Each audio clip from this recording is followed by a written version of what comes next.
But the best and most reliable and objective family trees of this type come from similarities in proteins and DNA. Suppose we compare three species, a particular gene in species X, Y, and Z. We measure genetic distance between each pair of species by counting the number of differences in the DNA sequences. For example, here, 4 differences between X and Y, 4 between X and Z, and 2 between Y and Z. And based on that, we predict a relatedness that Y and Z are more closely related. I should point out this is usually done with genes with thousands of DNA subunits, and this is shown with only 6 just for illustration. But this would predict a family tree like this. And once you have that family tree, that in turn predicts that the same pattern would be observed in all genes, not just this particular one. This is pretty surprising from the creationist point of view. Compare the shark, the dolphin, and the mouse. If these were created independently, you would expect the shark and the dolphin to be more closely related in at least some genes, but they aren't. In fact, dolphins and mouse are more closely related in all genes because they have more recent common ancestors. Here's another example of a family tree of vertebrates based on a few proteins. And here's one for the entire, all the kingdoms of life based on ribosomal RNA. Okay, another deduction, this is the last one. Sets of chromosomes in related species should differ by a small number of chromosomal rearrangements. And this is always found to be the case. In fact, you can use these kinds of similarities in the same way to create family trees. And there's another example up here on this poster board you can look at later. It doesn't matter whether you use chromosomal rearrangements to make these trees, or DNA, or protein. You always come up with the same family tree, which is exactly what evolution predicts. An important and useful consequence of this evolutionary relatedness is that we can use lower organisms as models to learn about human diseases. There are 280 genetic diseases in man for which the gene has been identified, and it has recently been found that the fruit fly has 2/3 of those genes. Now, Dr. Hovind might say this is because they have a common designer, but a nuclear power plant and a light bulb are both designed by General Electric.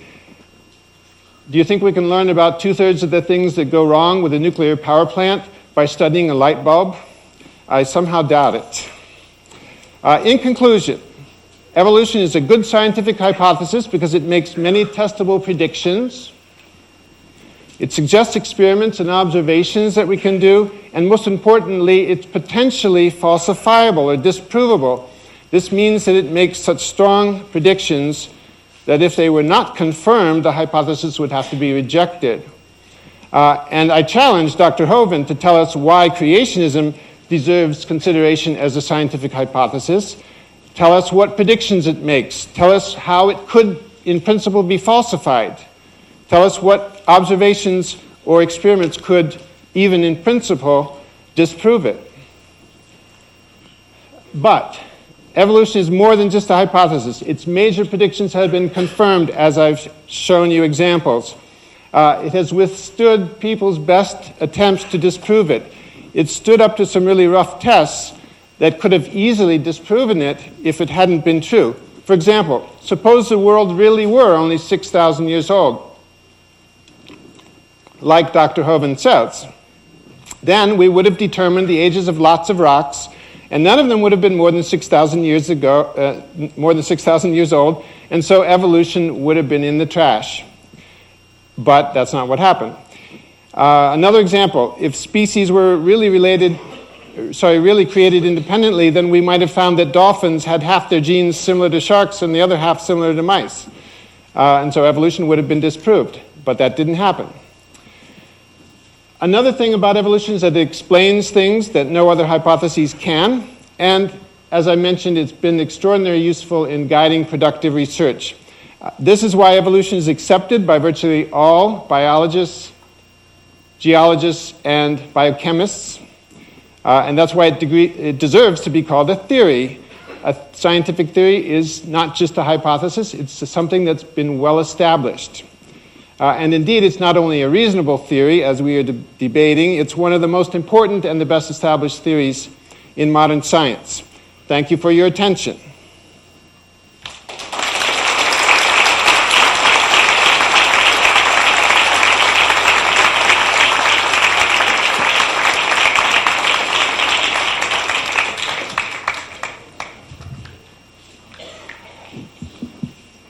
Dr. Hovind will have 10 minutes for rebuttal, and then he will also be allotted 20 minutes to present his side of creation.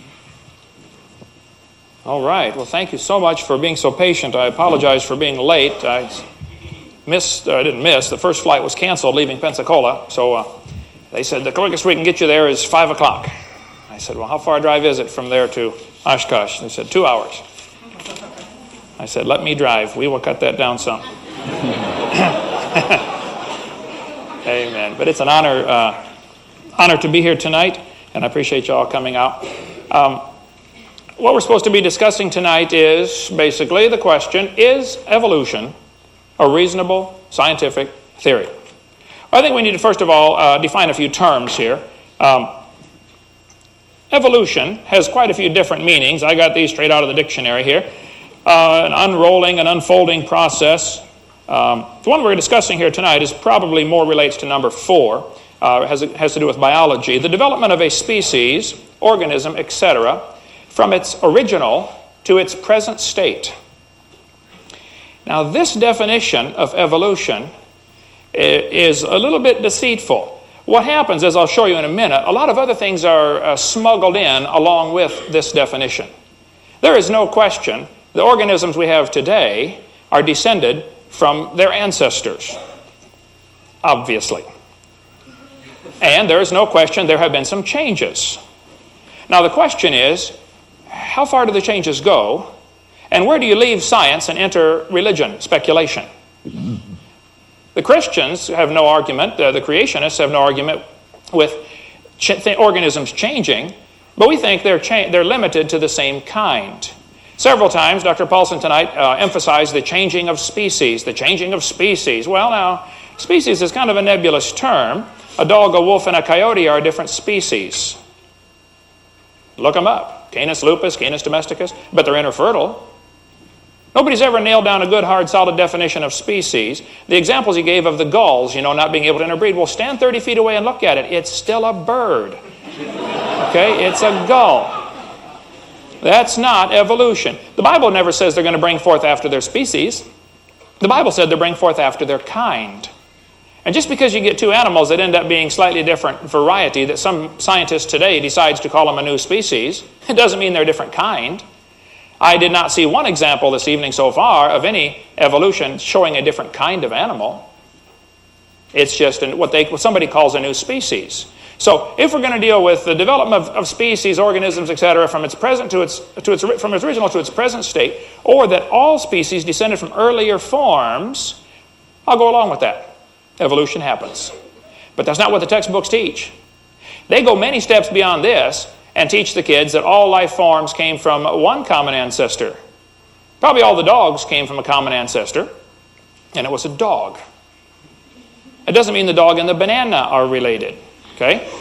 Let's define a few more here, a few more terms. Reasonable, able to reason, fair, just, wise, sensible, not excessive.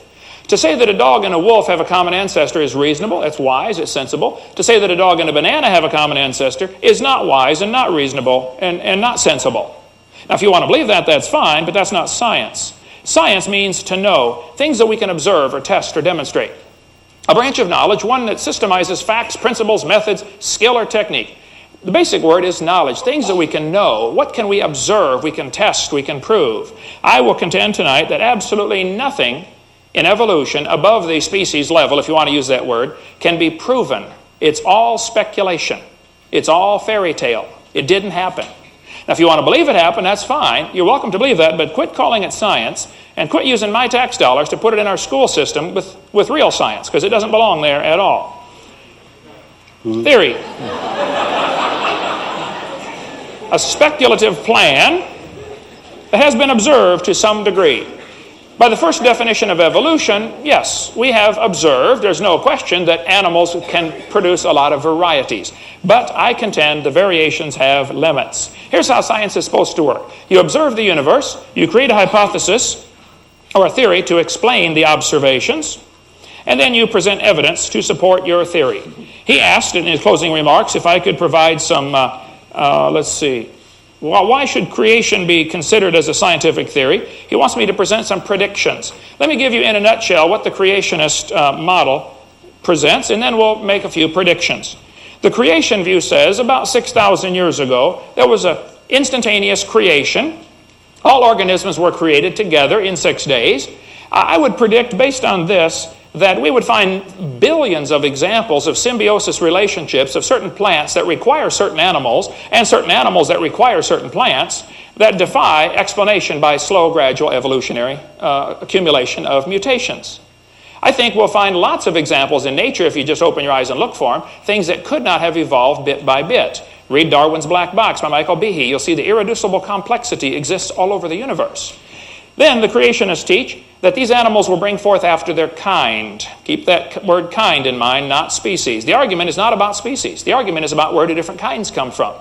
And I don't know if the kind is the same as our family level or genus level or where exactly it is. I'm not sure that our classification system that Carolus Linnaeus developed is the same one that God intended or that God made. I don't know. But I think it's pretty obvious to a 3-year-old that a dog and a banana are a different kind and a dog and a wolf are the same kind. A horse and a zebra might have a common ancestor. I wouldn't argue about that. Stand back and look at it. It's still the same kind of animal. So I predict we will find animals able to produce only after their kind, and that there will be no examples found of anything producing a fundamentally different kind of animal. A black gull and a white gull are the same kind of animal. And then, according to the creation model, there was a flood 4,400 years ago. The world was totally destroyed. I would predict, because of this worldwide flood, we will find sediment layers all over the world containing trillions of fossils of dead things. I predict that the pre-flood world was loaded with trees, and they would be buried and form layers of coal. I predict if we dig down in the ground, we will find coal, and it'll most often be found in layers, stratified layers. I predict, based upon this model of a worldwide flood, we will find petrified trees standing straight up, running through multitudes of layers, proving the layers are not different ages, like the textbooks teach. And I taught earth science for 15 years, and I'll show you pictures in a minute. I predict, based on this flood, we will find that all people in the world descended from a common family. And when you look at mitochondrial DNA and the way it slowly changes, they find, sure enough, we got a common ancestor. There's been big deals in the newspaper about that. Mitochondrial Eve. They say, oh, everybody descended from a common woman. Well, I could have told them that. I can even tell them her husband's name.